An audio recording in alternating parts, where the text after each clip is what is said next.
So why why drop X11? Like, what is having it around causing issues with slowdown, making not possible? Like, why not just let it be in the state it's kind of been in, where it just kind of sits there and just rots away? Yeah, so two big reasons I would say. One is actually the code, and I will get to that. The other is bit rotting code will break, like just in general. And I have to, like, when making this decision, one of the worries I had is if we just leave it, we will be technically supporting, but actually not supporting in any way of like the X11 session. And when users use it and everything is broken, that hits us, of course. Right. And that's not a user experience we want to give users. I recall that GNOME released one GNOME release. I think it was GNOME 48, Mhm. released with broken Xorg support until they noticed, like because no one tests it, Mhm. Mhm. and then they decided when to drop it. And I did not want that to happen for Plasma Mhm. because, well, that's just shitty for the users. Instead of being switched to something that works, you just can't log in, or it crashes when you log in, or whatever. Mhm. Um, the other reason is on the code side, we have a lot of code for X11. Mhm. In Quinn, we've sort of mitigated that by splitting Quinn, but we have a screen locker, we have a K-screen for the display settings. Plasma Shell itself is a huge amount of code and has to deal with all the annoying X11 specific bits. And from a development perspective, having to deal with that is really terrible. But more importantly, it makes all the code more complex. And complex code is generally much more error prone and causes bugs for Mhm. Wayland users. What it also does is it brings us down to supporting like the smallest overlap between Wayland and X11. Mhm. So if on X11 we can't do a feature, but on Wayland we can, then you either need to split up a bunch of code and see that both keep working separately, and then nobody tests the X11 version, of course. Um, and in some cases, it's just way too much effort to Mhm. do that. So some features just don't get implemented at all, or Mhm. get implemented in a worse way. Mhm. Mhm. So to give a few concrete points of what we would like to do once XLM is dropped, we have considered splitting the wallpaper into a completely separate window or even process. Mhm. So right now the wallpaper is rendered by Plasma Shell, and the like folders and widgets and stuff are rendered on top directly in the process. Mhm. So what we would like to do is split it into its own window. So Quinn could then, when you lock the screen, reuse the same wallpaper Mhm. Mhm. Mhm. instead of the lock screen loading its own wallpaper and then like taking more time to lock the screen, obviously, but also having its completely separate settings and less capable settings compared to the normal wallpaper. That has been a real big source of confusion for a lot of users Mhm. because they set the wallpaper and it doesn't apply to the lock screen. And it can't automatically apply because the lock screen has fewer features for the wallpaper.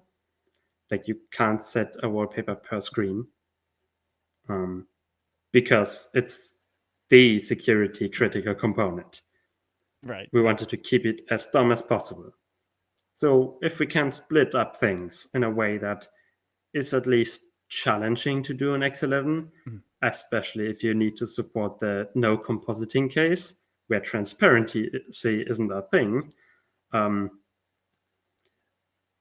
we will be able to hopefully like improve startup times with that and make the wallpaper features work transparently across the desktop and the lock screen. Mhm, mhm.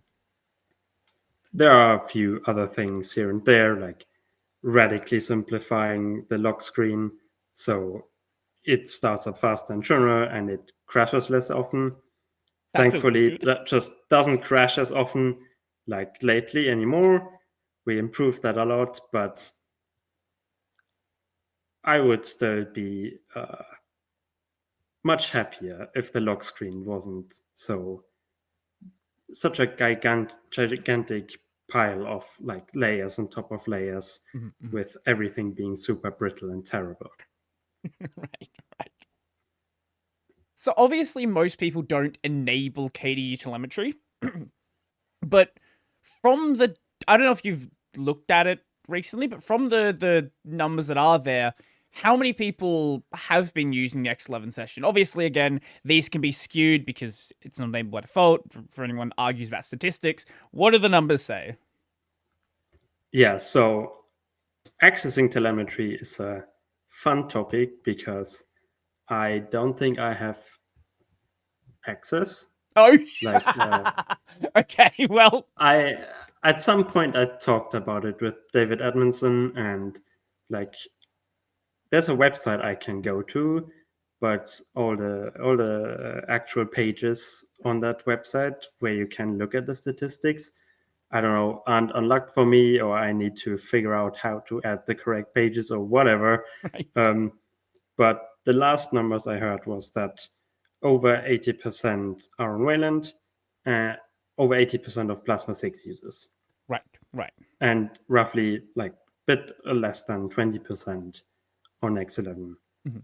And those numbers are a tad skewed by the fact that there are some distros that still default to X11.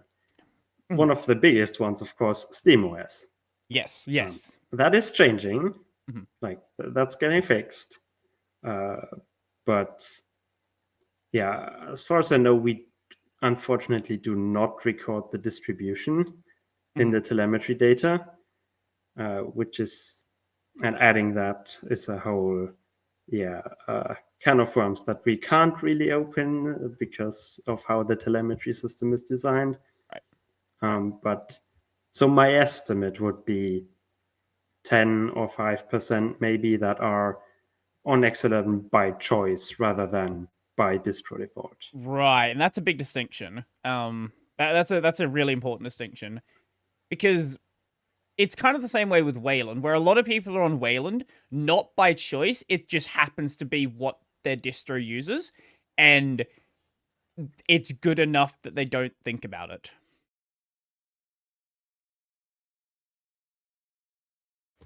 Yeah, so most people don't change the defaults as a general rule Sure. unless they find something that is broken. Um, I imagine some part of the X11 users that chose to opt into X11 are also like they opted into X11 2 years ago or like 1 year ago because something was broken. Mhm. Maybe they used an NVIDIA driver that had a regression and they switched back and never thought about trying Wayland again because if X11 session works fine for them, why should they change? Mhm. Which I can't understand. Like most people use their computer for work and not for figuring out Windows systems. But yeah, it would be interesting to see the numbers with a better telemetry system and up-to-date numbers as the straggling distros switch to Wayland by default. Um, we'll see how much data we can collect about that Mhm. before we actually just drop it. Then it will be a very easy statistic at least. Mhm. This is kind of just an anecdote, but I do know people who, when the Kwin split happened, who were using X11 because Arch didn't just install it for them. They were just dropped into the Wayland session, and that was a moment to rethink whether or not they should even bother going and using the X11 side, because they just hadn't tried it in a couple of years, and it was better than they remembered. Well, not just better than they remembered, it actually is better now. I would hope so. Definitely hope so.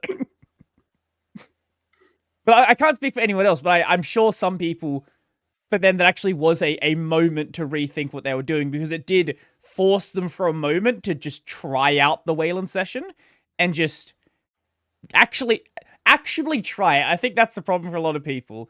A lot of people have these opinions on Wayland without legitimately giving it a shot, or without giving a shot in any recent times. Yeah. I've seen a lot of messages from people that are like, yeah, so they recently found out they've been using Wayland for months and they didn't notice. So that's the best case, of course. Like if you even know about that, but you still don't notice, then yeah, we're doing a perfect job then. But yeah, a lot of feedback, like the very unactionable, vague feedback about, oh, Wayland is bad, comes from people having tried it years ago and people trying it on LTS distros now. Or even on like, hey, I've tried this on Linux Mint. The Wayland session is experimental. Wonder why some things were broken. It's crazy.